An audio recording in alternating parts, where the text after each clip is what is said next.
Welcome back, everybody. It's 6:24, and it's time for our morning talker. We're talking about that market basket feud, as we have been talking about for months.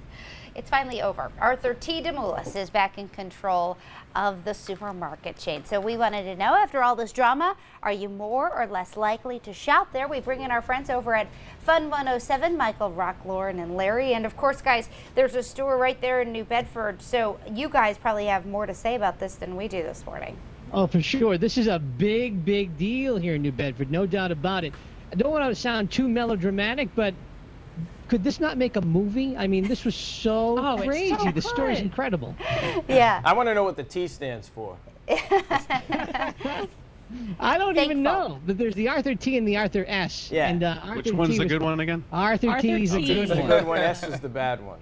That the good witch and the bad witch. Yeah. Well, so, I mean, we've been explaining it to the Rhode Island viewers who maybe don't necessarily know that much about Market Basket. It is significantly cheaper to shop there.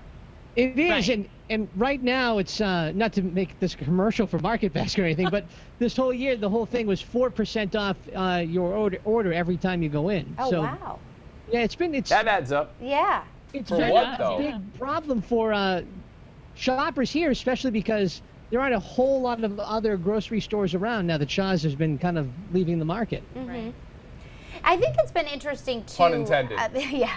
Besides the fact of the grocery store and that, but it speaks a lot about the man that so many people were willing to put their jobs on the line in order to continue working for him. Well, absolutely. We were talking about a story yesterday about one of the employees whose mother had died last week, and he's going through the wake, and about 5 minutes to 8. Who walks through the door but Artie T is in the middle of all of this, found the time to go to one of his employees' mother's wake. So I said that says a lot about that man. And where was Artie S? Well, I think, Michael, that is why people will go back to Market Basket, not just for the cheap prices, but now we've learned so much about this man who runs the company, and it makes you want to support him, right? I mean, who doesn't like to support local things? And they need the support because they were devastated for What's the matter? There's no Walmarts in New Bedford? But I think the most fascinating part of the story is that this is the 99% standing up for the 1%. Right. We always talk about the 1% and 99% in this country, and this is the workers standing up for a CEO. It's just incredible. Yeah, it really is. That's a really interesting perspective. So on that note, we thank you very much for joining us. We'll see you guys next week. And if you've got something to say about this too, weigh in on our ABC6 Facebook page.